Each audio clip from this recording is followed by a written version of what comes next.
ఈరోజు పెట్టుబడులు వస్తున్నాయి మనకి, ఒక్కరోజు కూడా సెలవు తీసుకోలేదు.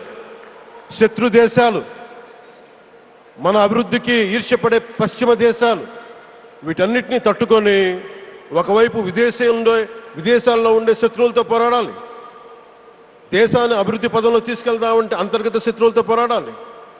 అలాంటి వ్యక్తికి మనం ఇవ్వగలిగేది కేవలం మేమున్నాం మీ వెంట, మీ మీద మాట పడితే అది మా మీద పడ్డట్టే, అదే మనం వారికి ఇవ్వాల్సింది. నిజంగా ఆయన జంతర్ మంత్రులు అన్ని మాట్లాడుతూ ఉంటే నేను ఈ రోజున ప్రధానమంత్రి గారికి ఒకటే ఇస్తున్నాను, మిమ్మల్ని కొట్టే నాయకుడు లేడు ఈ భారతదేశంలో,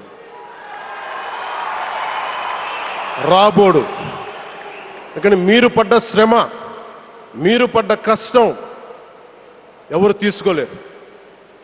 ఎన్ని బాధలు పడ్డా, ఎన్ని దెబ్బలు తిన్నా ఈరోజు మనం గర్వంగా చెప్పుకుంటున్నాం. మన ఉత్తరాంధ్రకి ఎయిర్పోర్ట్లు వచ్చినాయి, ఇన్ని లక్షల పెట్టుబడులు వచ్చింది ఆంధ్రప్రదేశ్కి. కానీ ఇవన్నీ తట్టుకొని చెయ్యాలి అంటే 144 కోట్ల తాలూకు ప్రజల ఆకాంక్షల్ని ఎంతోమంది వెనక్కి లాగుతున్నా, ఒకళ్ళు ముందుకు తీసుకెళ్లాలంటే ఎంతమంది తిడుతున్నా విమర్శిస్తున్నా తీసుకెళ్తున్నారంటే ఒకే ఒక్క నాయకుడు ప్రధానమంత్రి శ్రీ నరేంద్ర మోదీ గారు. నేను ఎందుకు తపన పడ్డాను, నేను అలయన్స్ కోసం ఎందుకు తపన పడ్డాను, మీ నాయకత్వం మాకు కావాలి ఎందుకు తపన పడ్డానంటే, ఈరోజు ఎయిర్పోర్ట్ ఆపేశారు. ఒక చిన్నపాటి ఎర్ర బస్సు కూడా రాని చోట ఎయిర్పోర్ట్ అవసరం లేదన్న వ్యక్తులకి సమాధానం ఇదే. ఇన్ని వేల మందికి ఇన్ని వేల కోట్ల పెట్టుబడి వచ్చింది అంటే ఆశీస్సులు కావాలంటే దేశం కోసం నిలబడే నాయకుడికి మన అండగా ఉంటే ఏం జరుగుద్ది అంటానికే ఈ భోగాపురం ఎయిర్పోర్ట్ ఈరోజు ప్రారంభోత్సవం నిలువెత్తు నిదర్శనం. ముఖ్యంగా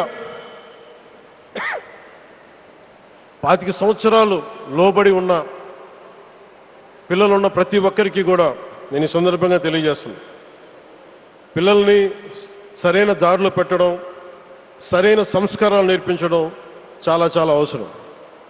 ఈరోజు పొద్దున్నే ప్రధానమంత్రి గారి స్టేట్మెంట్ చూశాను.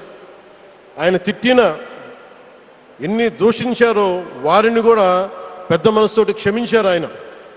అలాంటి ప్రధానమంత్రి గారికి మీ పాదాలకు నేను నమస్కారం తెలియజేస్తున్నాను.